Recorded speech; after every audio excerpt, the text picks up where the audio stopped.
ഞാൻ ആരാണെന്നറിയാത്ത ആളല്ലല്ലോ നീ. പോലീസിന്റെ പേര് പറഞ്ഞ് എന്നെ ഭയപ്പെടുത്താന്ന് നീ കരുതുന്നുണ്ടോ? ഞാൻ പറയാനുള്ളത് പറഞ്ഞു. മോളെ പിടിച്ചു വെച്ചോണ്ട് നിങ്ങക്ക് ഒരു പ്രയോജനം ഉണ്ടാവാൻ പോകുന്നില്ല. ചേച്ചി, ഇതിൽ എന്ത് തെളിവാ ഉള്ളത്? അച്ഛന്റെ പഴയൊരു ഡയറിയാ.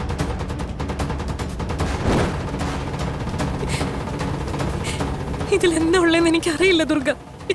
ഈ ഡയറി ഞാൻ ഇതുവരെ തുറന്നു നോക്കിയിട്ടില്ല.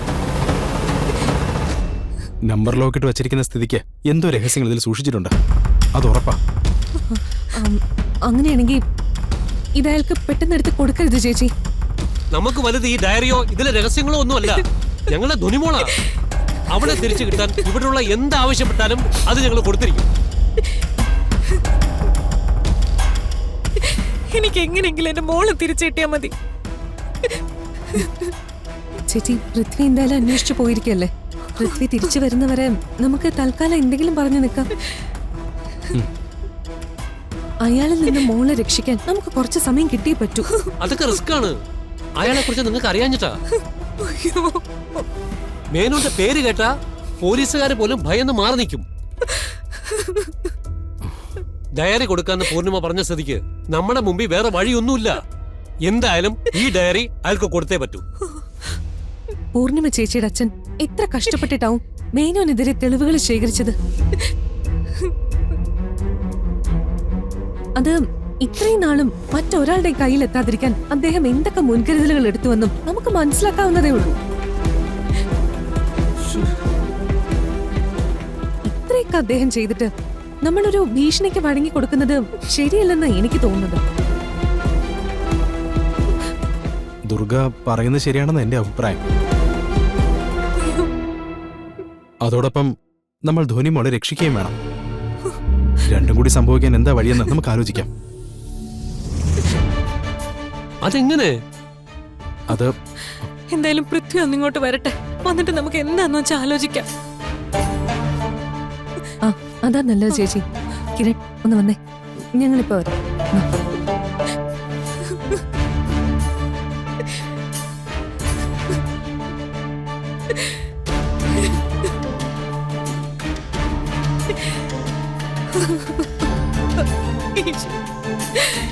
എന്റെ മോളെ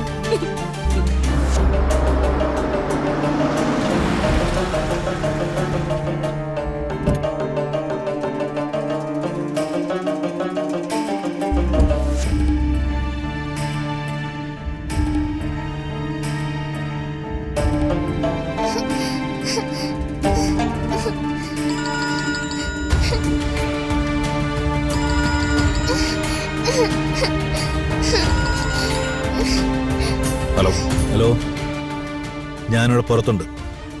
നിങ്ങൾ പുറത്തേക്ക് വാ. ശരി സാർ. സാറ് പുറത്തുണ്ട്. വാ.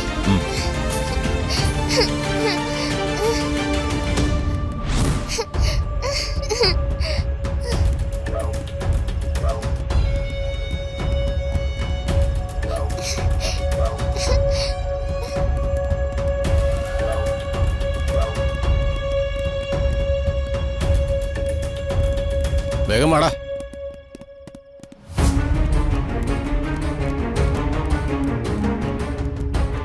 കുട്ടിയുടെ അകത്തുണ്ട്.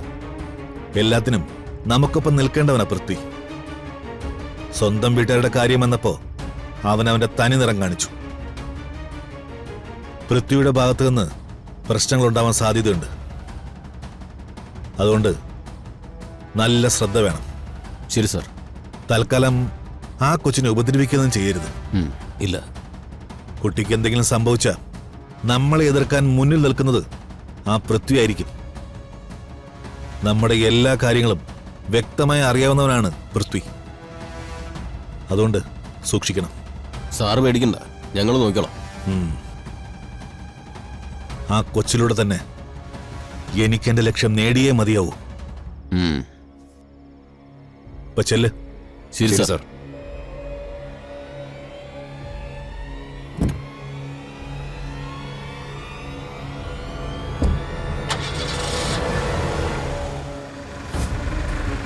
വാടാ.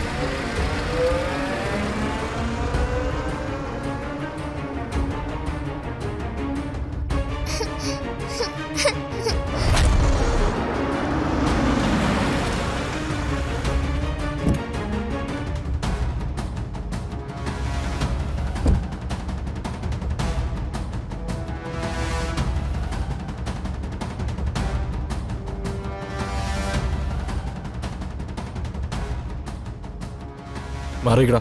സാറേ വെറുതെ അലമ്പാക്കരുത്. സാറ് വന്നാൽ തടയണമെന്നാ ഓർഡർ ഇട്ടിരിക്കുന്നത്. എന്നാ നീയൊക്കെ തടഞ്ഞു നോക്കെന്നെ. വേണ്ട സാറേ, നമ്മളൊക്കെ നാളെ ഒന്നിച്ചുണ്ടാവേണ്ടവരാ. വെറുതെ തമ്മിലൊരു പ്രശ്നം വേണ്ട. ഞാനിവിടെ വന്നിട്ടുണ്ടെങ്കിൽ മോളെയും കൊണ്ട് ഞാൻ തിരിച്ചു പോകും. മര്യാദയ്ക്ക് മാറിയെന്നാ നിനക്കൊക്കെ കൊള്ളാം. മാറങ്ങോട്ട്.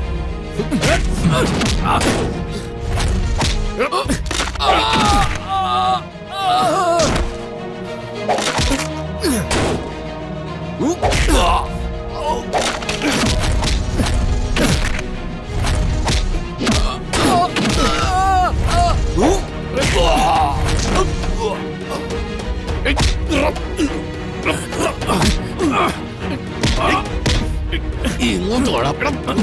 കൊണ്ടുപോയി കെട്ടിയിടും. കൊണ്ടുപോ.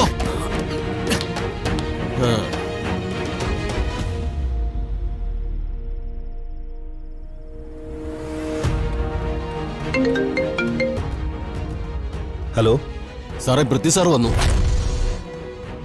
ഞങ്ങൾ പറഞ്ഞിട്ടൊന്നും കേട്ടില്ല. കുറച്ച് ബലം പിടിക്കേണ്ടി വന്നു. ഇപ്പോ അകത്തേക്ക് കൊണ്ടുപോയിരിക്കുക. അതൊന്നും കുഴപ്പമില്ല.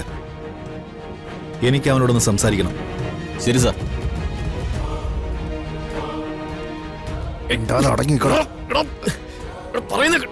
ആ പറഞ്ഞോളൂ സാർ. പൃഥ്വി, നീ എന്റെ കൂടെ നിൽക്കേണ്ടവനാ. നിനക്ക് ആവശ്യം വന്നപ്പോഴെല്ലാം ഞാൻ നിന്നോടൊപ്പം നിന്നു. അതൊന്നും നീ മറക്കരുത്. ധ്വനിമോളുടെ കാര്യത്തിൽ ഒരു കോംപ്രമൈസിന് ഞാൻ തയ്യാറല്ല. കുഞ്ഞിനെ വിട്ടു തന്നില്ലെങ്കിൽ ഏത് നിമിഷം ഇവിടെ പോലീസ് എത്തും. ചിലപ്പോ നിങ്ങളുടെ ഈ സാമ്രാജ്യം തന്നെ ഇല്ലാതെയോ. വേണ്ട പൃഥ്വി, ഞാൻ ആരാണെന്ന് അറിയാത്ത ആളല്ലല്ലോ നീ.